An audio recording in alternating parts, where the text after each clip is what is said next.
తల్లి బిడ్డల బంధాన్ని జైలు గోడలు దూరం చేశాయి. తల్లి దూరమైందన్న ఆవేదన ఆ 7 ఏళ్ల చిన్నారి నుంచి కన్నీటి రూపంలో ఉబికి వస్తోంది. వివరాల్లోకి వెళ్తే కర్నూలు పాత నగరానికి చెందిన ఒక మహిళ చోరీ కేసులో పట్టుబడగా పోలీసులు రిమాండ్కు తరలించారు. కానీ తల్లి ఎలాంటి తప్పు చేసిందో ఆ చిన్నారికి తెలీదు. కేవలం అమ్మ దూరమైందన్న ఆవేదన ఆ చిన్నారిని జైలు వరకు వచ్చేలా చేసింది. తల్లిని చూడాలన్న ఆరాటంతో జైలు తలుపు తడుతూ ఆవేదనతో అక్కడే ఉండిపోయింది. కొందరు స్థానికులు అధికారులకు విజ్ఞప్తి చేయగా తల్లిని బయటకు పిలిపించారు. తర్వాత కూతురుని కూడా లోపలికి తీసుకెళ్లింది. తర్వాత జైలు అధికారులు కుమార్తెను బంధువుల ద్వారా ఇంటికి పంపించేశారు. తల్లి బిడ్డల బంధాన్ని జైలు గోడలు దూరం చేశాయి. తల్లి దూరమైందన్న ఆవేదన ఆ 7 ఏళ్ల చిన్నారి నుంచి కన్నీటి రూపంలో ఉబికి వస్తోంది. వివరాల్లోకి వెళ్తే కర్నూలు పాత నగరానికి చెందిన ఒక మహిళ చోరీ కేసులో పట్టుబడగా పోలీసులు రిమాండ్కు తరలించారు. కానీ తల్లి ఎలాంటి తప్పు చేసిందో ఆ చిన్నారికి తెలియదు. కేవలం అమ్మ దూరమైందన్న ఆవేదన ఆ చిన్నారిని జైలు వరకు వచ్చేలా చేసింది.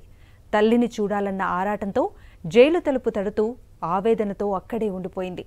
కొందరు స్థానికులు అధికారులకు విజ్ఞప్తి చేయగా తల్లిని బయటకు పిలిపించారు. తర్వాత కూతురుని కూడా లోపలికి తీసుకెళ్లింది. తర్వాత జైలు అధికారులు కుమార్తెను బంధువుల ద్వారా ఇంటికి పంపించేశారు. ఇక ఇదే అంశానికి సంబంధించిన పూర్తి అప్డేట్స్ ని మా ప్రతినిధి లోకేష్ అడిగి తెలుసుకుందాం. లోకేష్, కవిత, ఈరోజు చూసుకున్నట్లయితే ఒక 7 ఏళ్ల చిన్నారి తన తల్లి కోసం పడుతున్న ఆవేదనని అక్కడ ఉన్న స్థానికులను కూడా కంటనీట పెట్టించిన పరిస్థితి. ఏదైతే తల్లి ఒక కేసులో ముద్దాయిగా ఉంటూ ఈ యొక్క జైల్లోకి తీసుకెళ్లడం జరిగింది. అయితే ఆ యొక్క తల్లి ప్రేమను కోల్పోతున్నామనే ఒక బాధ ఈరోజు చూసుకున్నట్లయితే ఆ 7 ఏళ్ల చిన్నారి కంటతడి పెట్టింది. అమ్మ కావాలంటూ రోధిస్తున్న పరిస్థితి.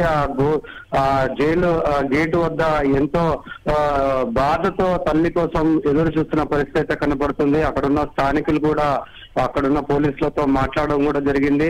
ఆ అమ్మాయిని వాళ్ళ తల్లితో కల్పించడం జరిగింది. ఏదైతే ఒక కేసులో ముద్దాయిగా ఉన్న తన తల్లిని జైల్లో పెట్టారని చెప్పేసి, తల్లి లేకుంటే తను లేను అనే ఒక ఆవేదన ఆ యొక్క కంటి రూపంలో తెలియపరిచింది. ఏదేమైనప్పటికీ ఆ యొక్క తల్లి కేసును కూడా అక్కడ పోలీసులు కూడా విచారణ చేస్తున్నారు.